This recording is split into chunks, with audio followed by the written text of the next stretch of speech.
It's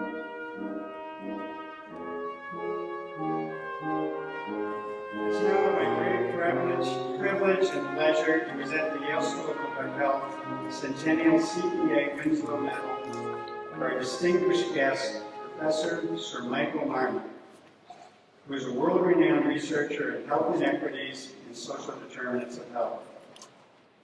The Winslow Medal, the school's highest honor, is given in honor of the founder of our school, and many would say the founder of modern public health in the United States.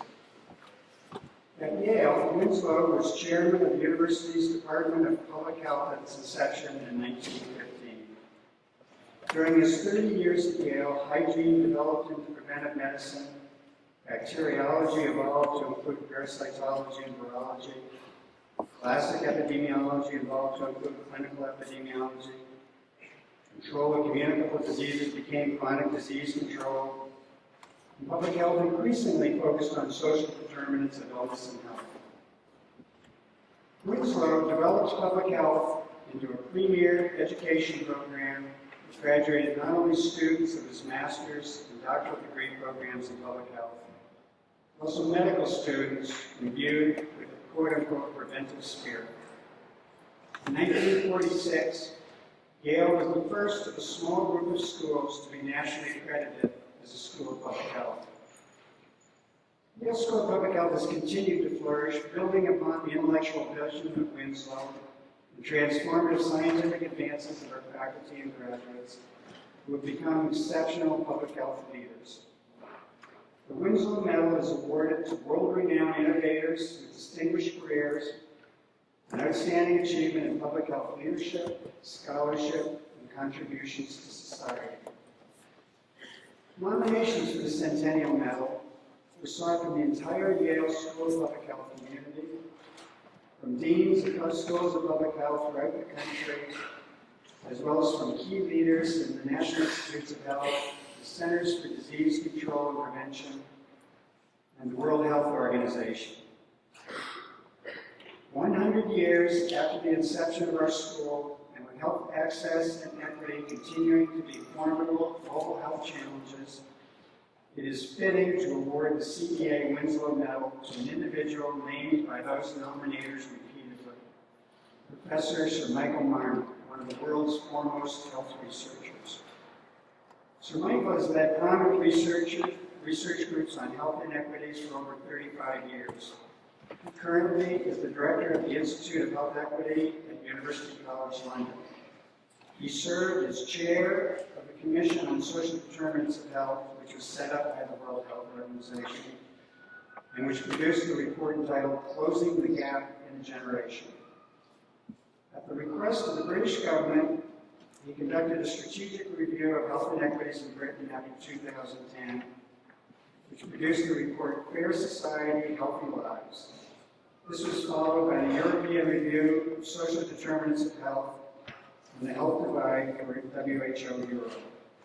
He chaired the Breast Screening Review for the NHS National Cancer Action Team and was a member of the Lancet University of Oslo Commission on Global Governance for Health.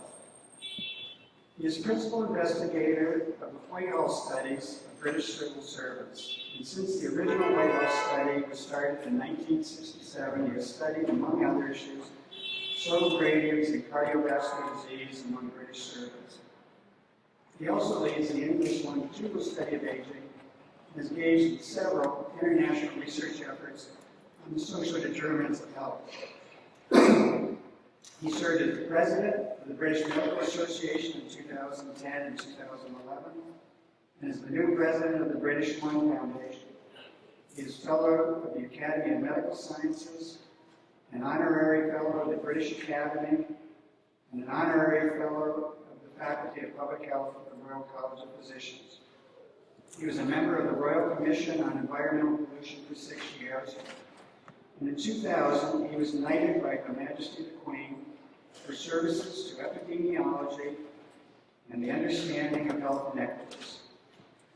Internationally acclaimed, Professor Marmot is a foreign associate member of the U.S. Academy of Medicine and a former vice president of the Academy of Yoga. He has won the Balzan Prize for Epidemiology, given the Rebellion Foundation, and won the William B. Graham Prize for Health Services Research. Professor Marmot has been awarded the Harvard Lowndes Professorship for 2014 through 2017.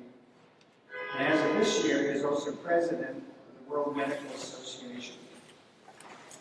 Many of you in the room may not know these names of the prizes or the associations or how important they are, but let me just tell you, this is an incredibly accomplished man. Many of us would be happy to have any one of these accolades, much less a list like this. What I have to tell you, as I reviewed my prepared remarks about his career and these different allocates, I realized I admitted perhaps the most important characteristic of Sir Michael Marmot. And that is, he's a fine, caring, and compassionate man. He didn't do these things for achievement or fame. Everything he has done in his life, he has done for the sake, not for the sake of achievement, but he cares deeply about people, and he cares deeply about equity.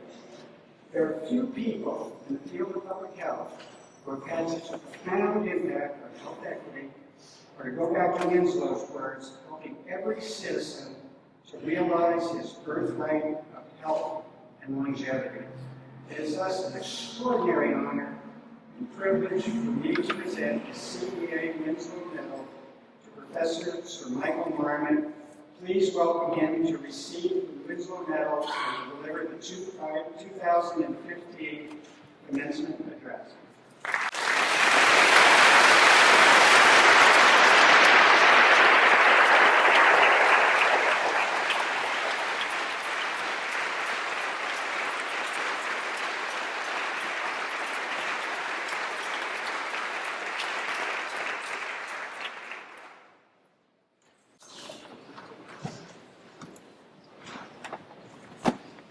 There's a great deal that I would like to say to you. I'm somewhat diverted by, as we walked in, hearing Land of Hope and Glory. I thought you got independence from Britain some time ago. Made me feel at home. There's much too that I want to say about how joyous I feel with the infectious well-being of people graduating. I get moved every single time with graduations. They're just such special occasions as we celebrate what you've done and get ready, thank you, to change the world. But before I get into my theme, there's something that I feel I have to say, and I can't resist the urge to say. And it relates to the fact that you know well, a few weeks ago, Baltimore erupted. To be more specific, parts of West Baltimore rioted because a black man was killed in police custody. He was arrested for the crime of running away. Now we know that the precipitant of that civil unrest was that tragic event. But that wasn't the underlying cause. The underlying cause was inequality and relative deprivation. I was at a meeting in one of those lesser schools of public health in Baltimore.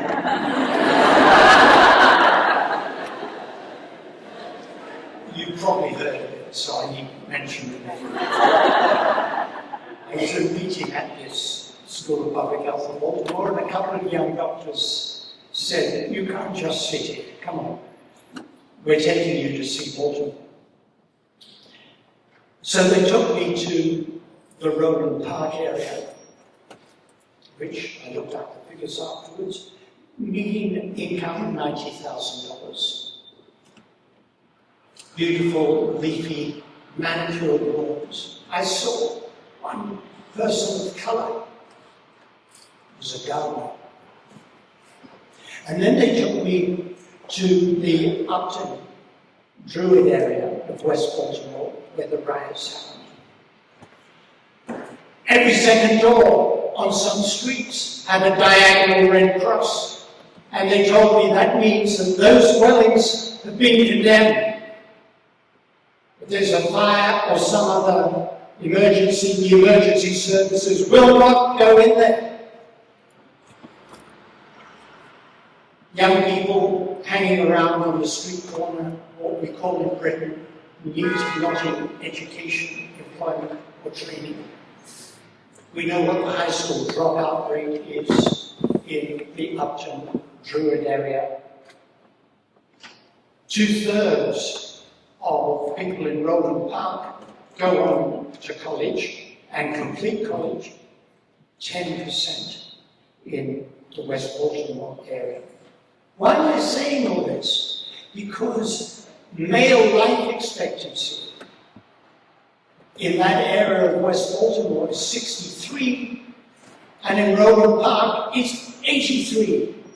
A 20-year gap in life expectancy, and it took us about 10 minutes to drive from the one to the other. In London, in 2011, we had civil rights in the area of Tottenham in North London. Civil disorder, lack of civil rights in civil disorder, which was again precipitated by the killing of a black man in police custody. But as with Baltimore, the underlying cause was inequality and relative deprivation. I have been saying before the outbreak of civil disorder in Tottenham that Tottenham had the shortest male life expectancy in London, 20 years shorter than the longest.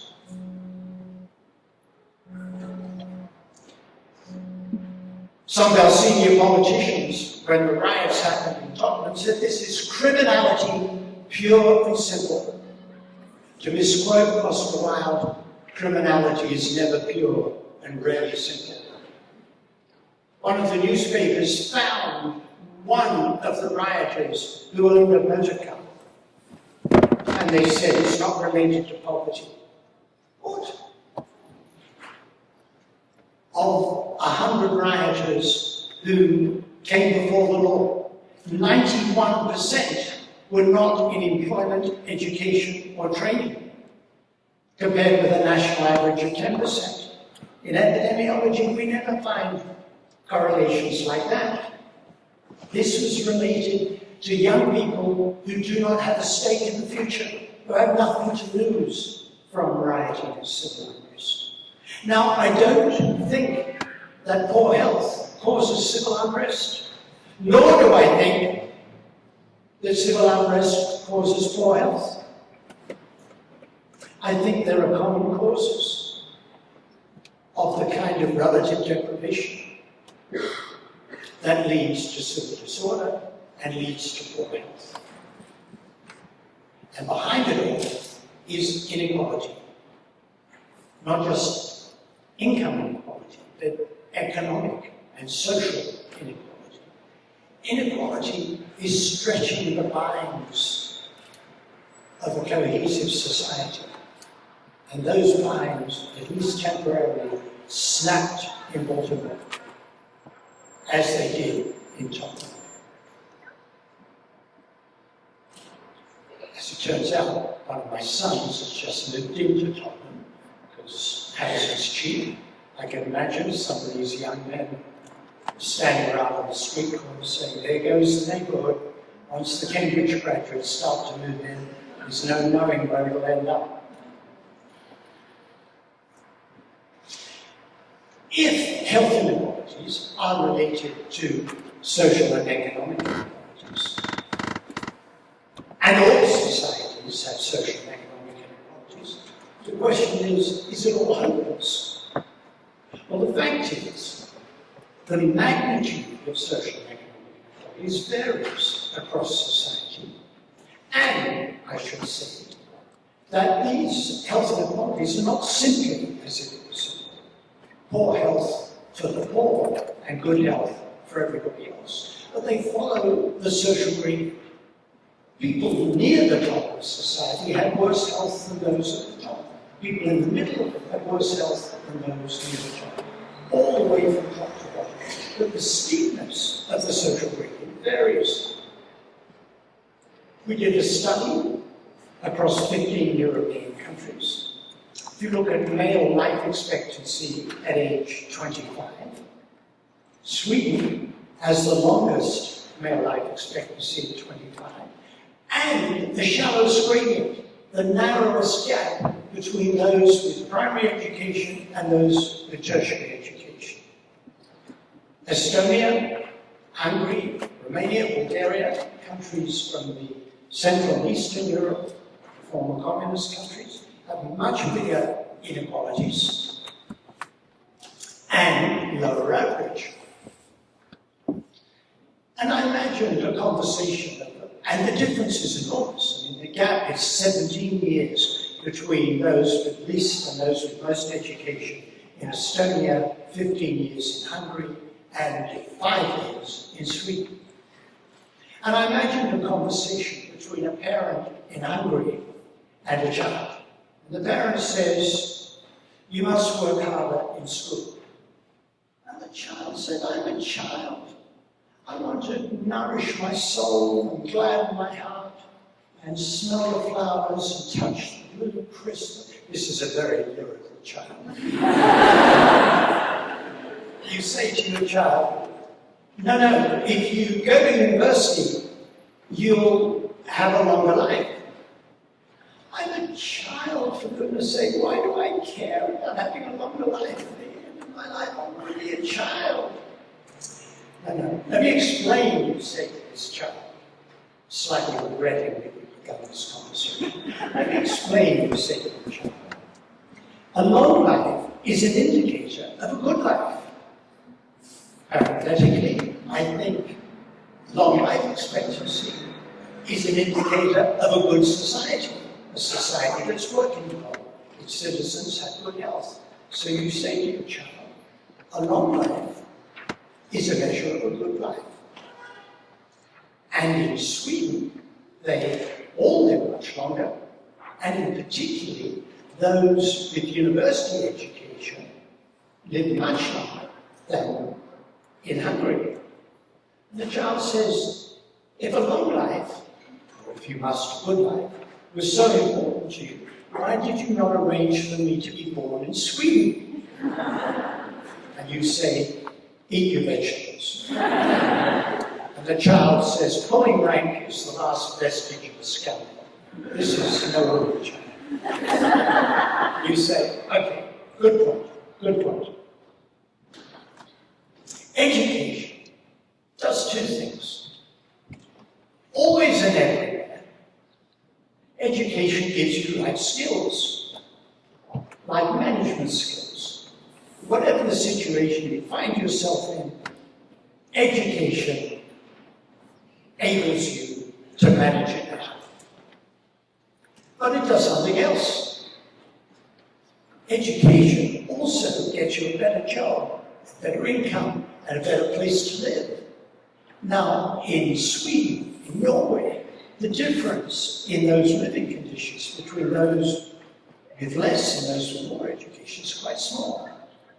I was in Oslo recently, and a colleague from the Ministry of Health came to pick me up to take me for a walk, and she said, do you want to walk up the social gradient or down the social gradient?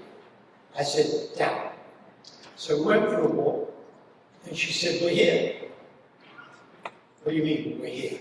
She said, this is the most deprived part of Oslo.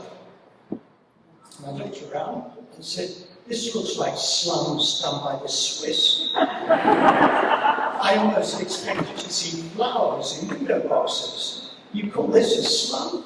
You guys are amateurs. Maybe you've taken to parts of Britain. Well, this was the slum, so-called. So the difference between those with more and those with less education is relatively small in a country like Norway or Sweden. It's much bigger in Hungary, Romania, Bulgaria. Okay, says the child, I'm still not convinced that learning irregular verbs is going to buy me better health. And then you say, but look at these figures. The variation among countries is much, much less for people with university education. We know how to get good health in Hungary, because people with university education get good health. It's those with primary education who suffer. The between-country differences are much bigger for those with primary education. You mean if I study and go to university, says the child, it's like getting halfway across the Baltic to Sweden? You say, you're there. Thank God you got to the end of that conversation. But the question then is, what do we do apart from education? And as you heard from Paul Cleary, I chaired the WHO Commission on Social Determinants of Health, the English Review, the Society of Healthy Lives, the European Review, and we reviewed the evidence on what you can do. And we said that, and it relates to your previous speech, thank you, we said that closing the gap, the health gap, making the gradient shallow, is a matter of social justice. You've heard that there's a good economic case for improving health. That may be the case. That was not the case we made. We said it is a matter of social justice. When we launched the report of the Commission on Social Determinants of Health, I said, we have in our hands the means to close the gap in a generation. We have in our brains the knowledge to close the gap in a generation. The question is, what do we have in our hearts? Do we have the political will to close the gap in a generation?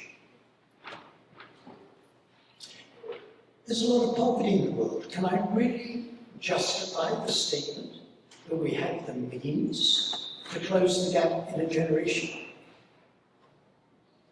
Here's a question for you. What do 48 million people who comprise the population of Tanzania, 7 million people who comprise the population of Paraguay, 2 million people who comprise the population of Latvia, and 25 hedge fund managers have in common? And the answer is, last year, each of those groups had a combined income of between $23 and $28 billion. 25 hedge fund managers had the same annual income as the total population of Tanzania. Suppose, for 1 year, they said, take that 23 billion and give it to Tanzania. They get 23 billion the next year. They wouldn't miss it. They could still repaint the yacht and fix their summer patch, or whatever you do with that. I can't imagine what you do with it, but that's by the by. Now, I'm not suggesting for one moment that the best use of that money would be simply to give it to each Tanzanian citizen. But think of the schools you could build. Think of the clean water supply. Think of the investment in improving agricultural productivity. We have the means to close the gap in a generation.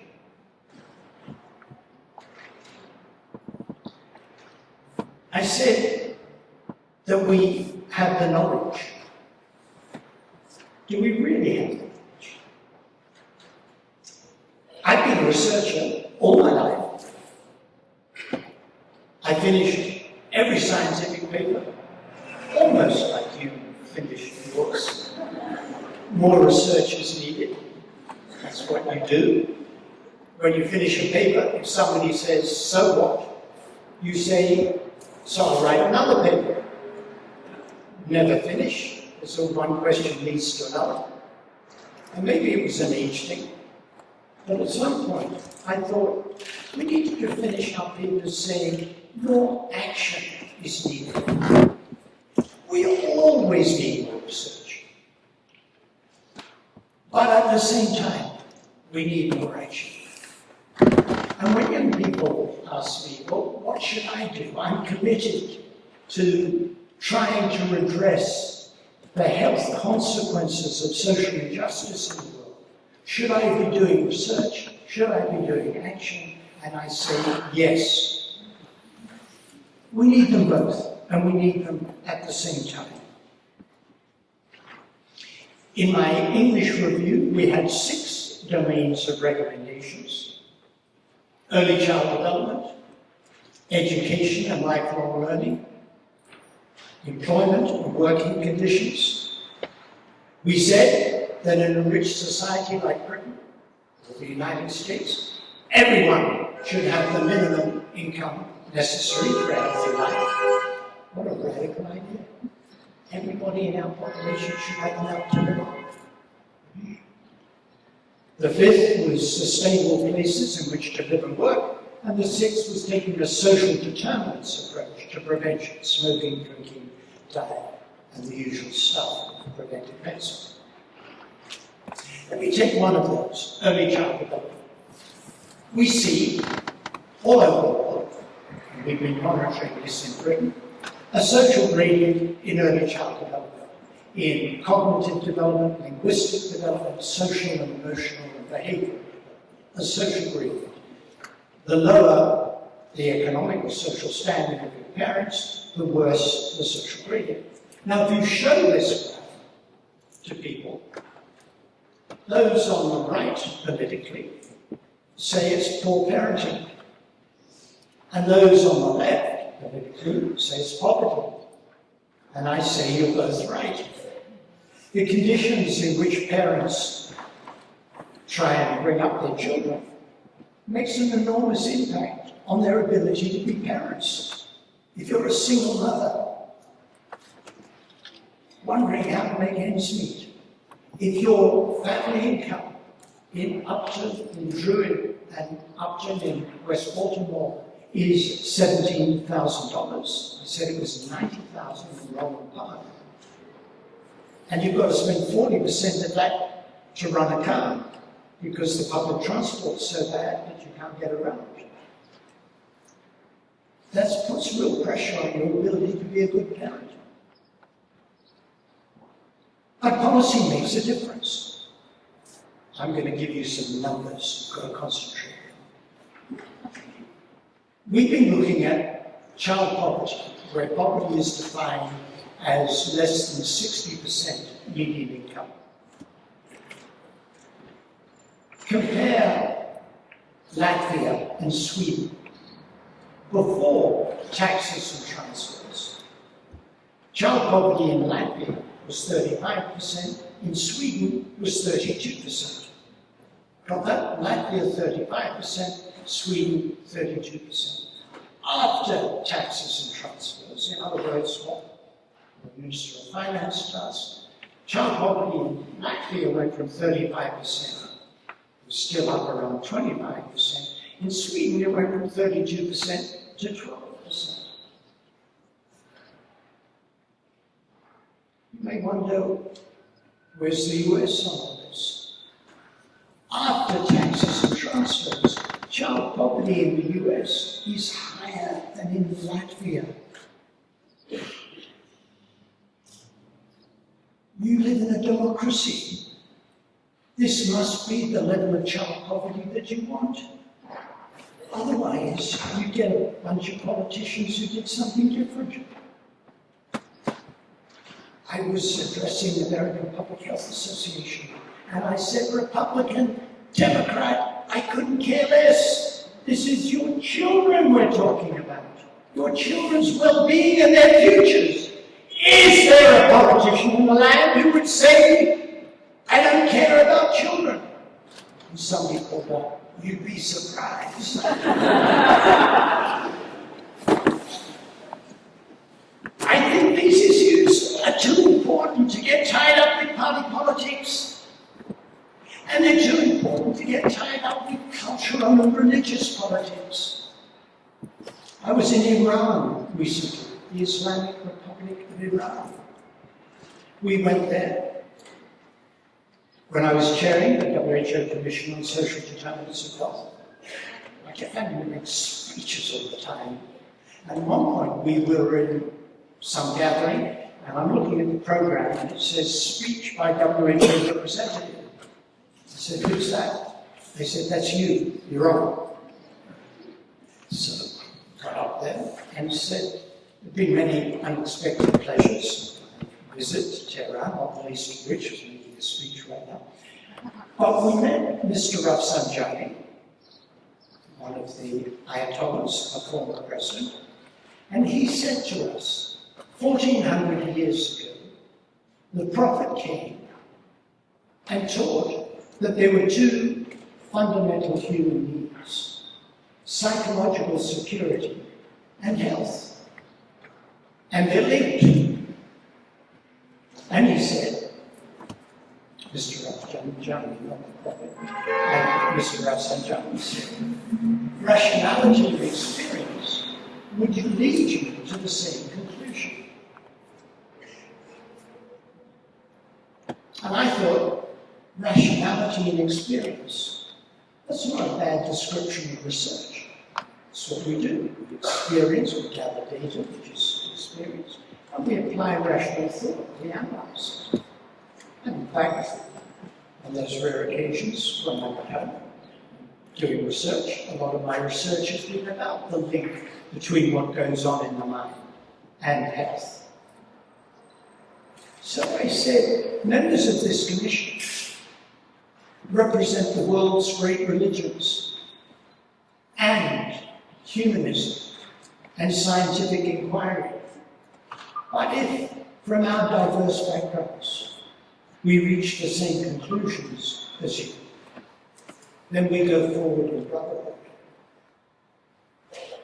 And I think that what unites us, those of us who are concerned about the unfair distribution of health between and within populations, is a concern for social justice, not for belief in that religion or that religion, not the political belief in that party or another party, but how we can improve things so that we get a more just distribution of the conditions that lead to better health and a fairer distribution of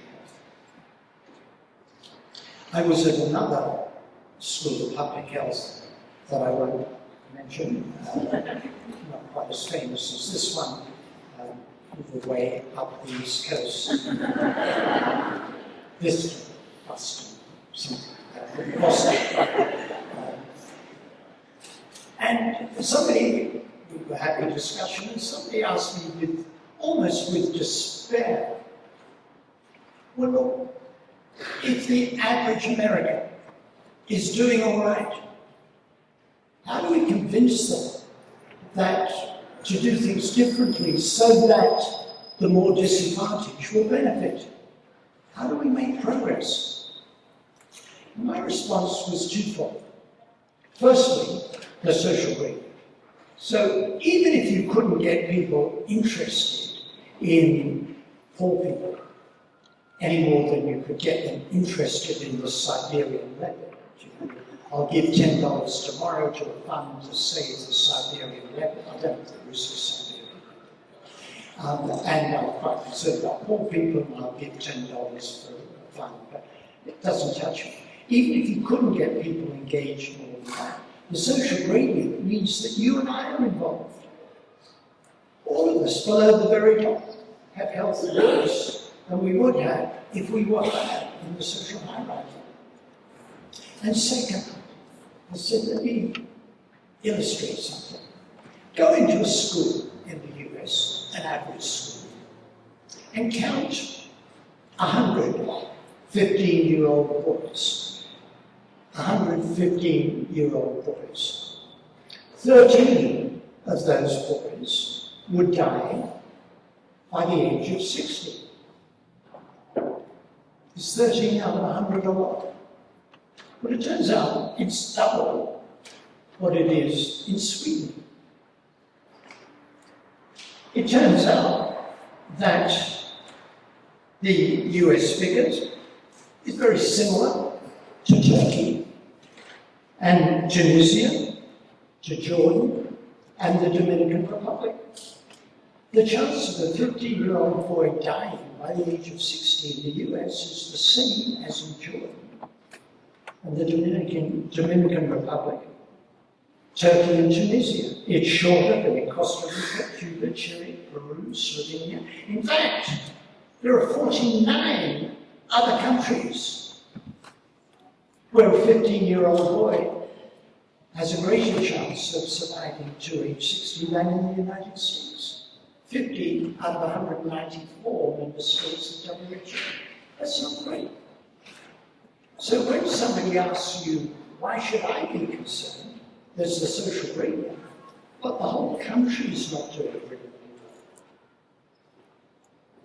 well. We had the 2012 PISA scores, the Program of International Student Assessment, looking at the figures on maths and science. Number 1,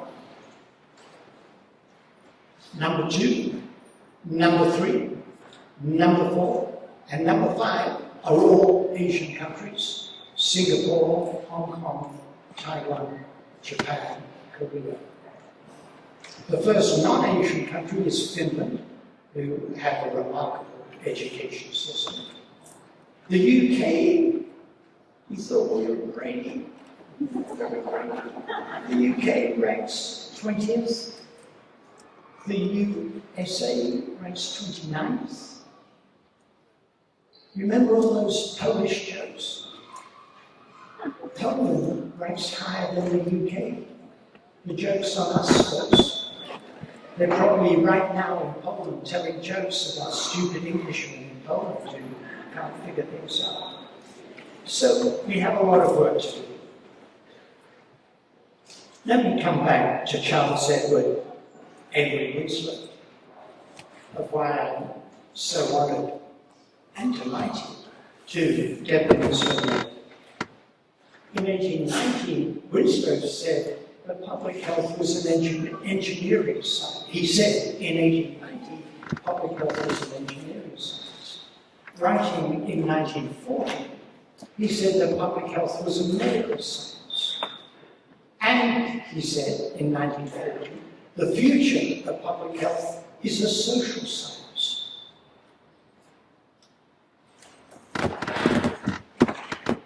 He said we must pay attention, I'm quoting, to the social environment that man has made for himself and which he lives and moves and has his being. He was a bit more modern, he might have included women in that, make allowances for 1940. He said, talking about inequality, the sense of inferiority due to living in a substandard home is a far more serious menace to the health of our children than all the insanitary plumbing in the United States. He could have been talking about West Baltimore and relative disadvantage.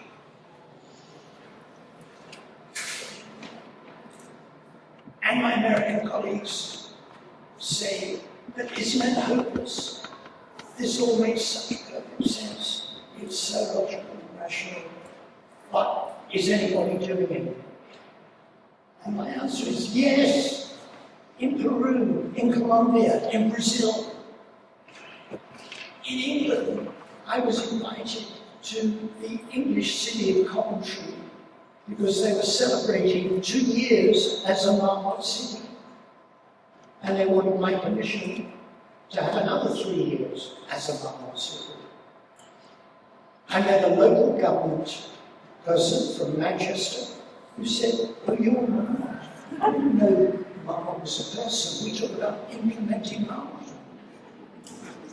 There's one group I've left out. Doctors. You heard from Paul Cleary that spent a year as president of the British Medical Association, which is really odd for somebody like me who spent their whole life, both research and policy, saying that the real determinants of health lie outside the healthcare system. So then we co-opted into the British Medical Association. Lyndon Johnson invented about urination, be on the inside, etc. Well, I said to the doctors, I gave them the example, and more recently this, I got an invitation from the West Midlands Fire Service, that's Birmingham, England, Alabama. They said, we want you to come and see what we're doing. So I went to Birmingham, England, and they produced a report, the West Midlands Fire Service, extending Marmot principles, improving lives to save lives. They explained to me that firefighters spend between 6 and 10% of their time fighting fires. What they do, they don't just play poker, they have to train, shift work and so on. They said maybe half of that time. What about the other half? Make every contact count. So they started telling me these stories. It's quite remarkable. Early firefighters, women firefighters. One woman got up and told me this story. David, an octogenarian, she was called to his flat, his apartment, because there'd been a fire. By the time she got there, the fire had gone out. And David wouldn't let her in.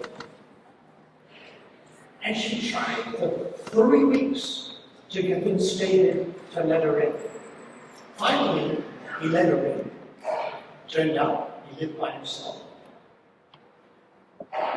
Why was there a fire here? Well, he was cold.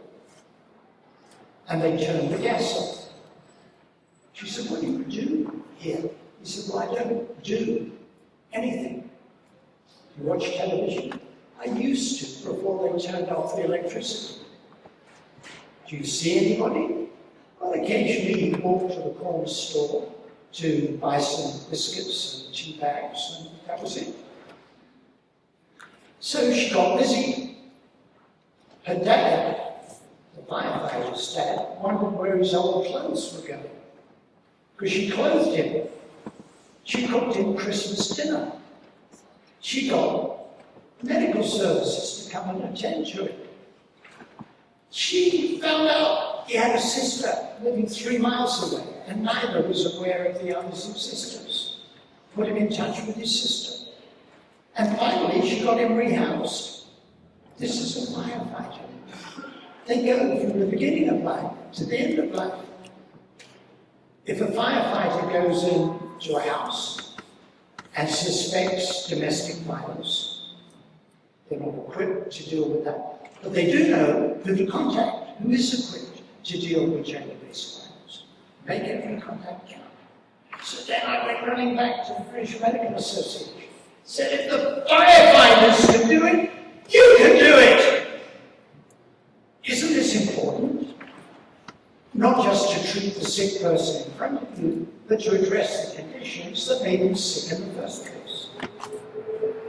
And I think we're making progress. I want to come back to what you said so vividly at the beginning of your speech. Some of our politicians seem like they're locked in pre-Enlightenment thinking. Immanuel Kant, who was in a way the high priest of the Enlightenment, said, have the courage to use your own understanding.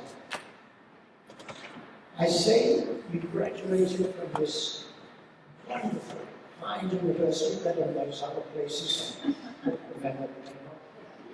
from this wonderful university. Have the courage to use your own understanding. To quote Rudolf Virchow from the 19th century, famous German pathologist, physicians are the natural attorneys of the poor. So should public health be the natural attorneys of the poor. And to quote somebody from that other school of public health, north of here, who I had the privilege to meet, was Bernard Lown, Professor Bernard Lown, when he founded the International Physicians for Prevention of Nuclear War, he said, Never whisper in the presence of wrong. Never whisper in the presence of wrong. When we launched the report when we launched the Commission on Social Determinants of Health in Santiago de Chile, I quoted Pablo Neruda, the poet, and I quoted him again when we launched the report, and it seems appropriate to quote him now. As you graduate, I invite you to rise up with me against the organisation of this.